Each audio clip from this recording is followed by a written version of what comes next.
สวัสดีครับพ่อแม่พี่น้องโป่งไปเบิร์ดสุขุทุกคนสองฝั่งไทยลาวเด้อพี่น้องเด้อบอลล่าวันนี้บอลล่าได้ข้ามมาแต่กรุงเทพเนาะพี่น้องที่ได้ข้ามแบบฝั่งลาวเนาะก็สิมารีวิวให้พี่น้องเบิ่งว่าข้ามจากฝั่งลาวไปฝั่งไทยเข้าลาวนี่เสียเงินค่าผ่านด่านคนละเท่าใดเนาะพี่น้องวันนี้บอลล่าสิมารีวิวให้พี่น้องได้เบิ่งได้ฟังกันเนาะพี่น้องเนาะเริ่มแรก ข้ามมาแล้วพี่น้อง เข้ามาประเทศลาวเนาะพี่น้องเดี๋ยวอันนี้ถ่ายบ่ได้เด้อทางในพี่น้องต้องออกมาด่านลาวเลยเนาะอันนี้ก็บ่ลาก็เสียคนละ200 บาทเนาะพี่น้องเข้าบกส.แล้วก็บ่เสียค่าสวรรณเขตรวมเวลาอีกคนละ20 บาทเนาะพี่น้องเด้ออันนี้ก็มาฮอดบกส.สวรรณเขตแล้วพี่น้อง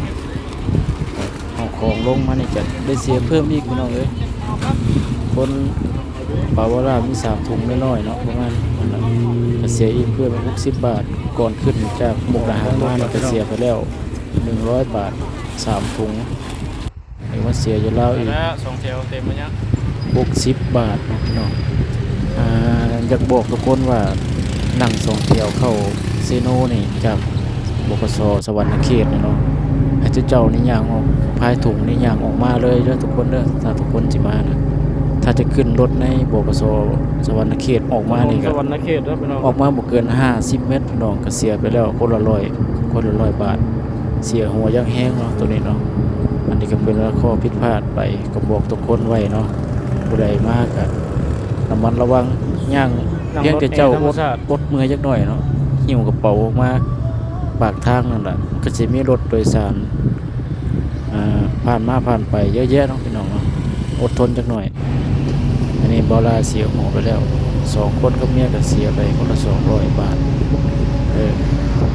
เสียหัวสุดๆนะเป็นยังเนาะก็มาตรฐานก็ระมัดระวังกัน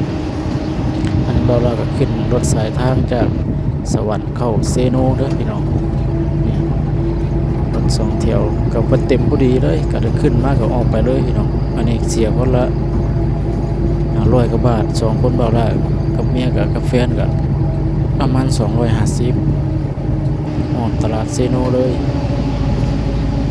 เบิ่งรีวิวข้างทางเส้นทางจากสวรรค์เขตเข้าไปรถ2แถวธรรมดาพี่น้องเอ้ยเส้นทางแอร์ธรรมชาติถือว่าโอเคเลยแหละแต่จะแคบไปหน่อยนึงถือว่าโอเคเลยบรรยากาศข้างทางถือว่าดีนี่รถ2แถวนี่ก็บ่มีแอร์เด้อพี่น้องเด้อเป็นแอร์ธรรมชาตินี่วงเวียนไดโนเสาร์วงเวียนไดโนเสาร์เขียนสวรรณเขตเป็นเอกลักษณ์เลยพี่น้องนี่ผู้ใดมากอะพิจิตรผ่านตาแล้วเนาะนี่แหละวงเวียนมาเลยเข้าเซโนแล้วบ่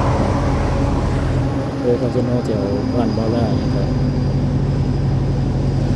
เข้าไปอีกประมาณเกือบ7-8 โลนะพี่น้องจากตลาดเซโนเนาะบอกคนไว้เพราะว่าอันนั้นเป็นคำว่าแวะปั๊มปตท.ลาวเติมน้ำมันพี่น้องเติมน้ำมันปตท.แล้วนี่ปตท.จากไทยแลนด์นะพี่น้องบริษัทจากไทยแลนด์เลยมาลงเติมน้ำมันนะก็เดินทางต่อรีวิวเส้นทางหรือว่าบรรยากาศทุกคนจะเบิ่งมาบอกราคาเนาะที่เบาหลาเดินทางมาจากกรุงเทพมาฮอดลาวนี่ประมาณใช้เงินเท่าใดก็รวมๆแล้วประมาณจากโรงงานที่เบาล่าอยู่มาฮอดหมอชิดก็ประมาณ400 กว่าบาทแล้วก็นั่งรถจากหมอชิดคนละ500 กว่าบาทนั่นแล้วก็มาถึงมุกดาหารก็เสียประมาณค่าตั๋วรถข้ามประเทศคนละ50แล้วก็เสียค่ากระเป๋าคนละ100นึงเนาะปีกไก่เซโนตกประมาณ 1,500 ถึง 1,600 เนาะพี่น้องจากโรงงานเบาล่ามาหมอชิดแล้วก็มามุกดาหารเนาะพี่น้องแล้วก็มาต่อรถข้ามประเทศอีก50 บาทนะครับเนาะอันนี้ก็แล้วก็มาต่อรถจากสวรรค์เข้าตัวเมืองเซโนอีกประมาณ200 กว่าบาทประมาณ 1,700-1,800 พี่น้องประมาณนั้นแหละแล้วก็มาเสียไก่เซโนพี่น้องครับค่าเข้าหมู่บ้านเบาล่าอีกประมาณอีก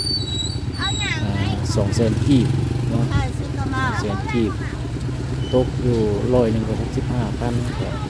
ประมาณ100กว่าบาทคนละ100กว่าบาทพี่น้องตกอยู่ ตลาดเซโน เกือบ เด้ เกือบ อ คนละ พี่น้อง 2,000เอาไปจากกรุงเทพมาฮอดบ้านเบาหลายนี่ตัวเมืองเซโนเด้อพี่น้องนี่คือตัวเมืองเซโนรวมๆแล้วก็ค่าประมาณคนละ 2,000 นิดๆพี่น้องนี่จากกรุงเทพมาฮอดบ้านเบาหลายเด้ออันนี้ รอ ตัว รถ เมืองเซ เข้า โน บ้านนะ บ้า บ้าน นเซโน ของนี่ยังก็คนลงมาแล้ว เป็นเพลงดังๆเสาเซโนเนาะดำนาโนนน่ะนี่ละพี่น้องกินไก่ก็อยู่นี่ล่ะกินไก่ตัวใหญ่ๆที่เฮาเห็นในคลิปวิดีโอเนาะ ทางเงินยากเข้าบ้าน นี่ก็ ห หลา น้าย ฝน พี่ พี่ น้ น้ อ อง ง ไกล เละทาง ถือว่าเป็นตลาดใหญ่เลยล่ะเดี๋ยวมีโอกาส โซเฟอร์รถจักรได้300 พี่น้องเบิ่งเด้อสำบายดีสวัสดีครับ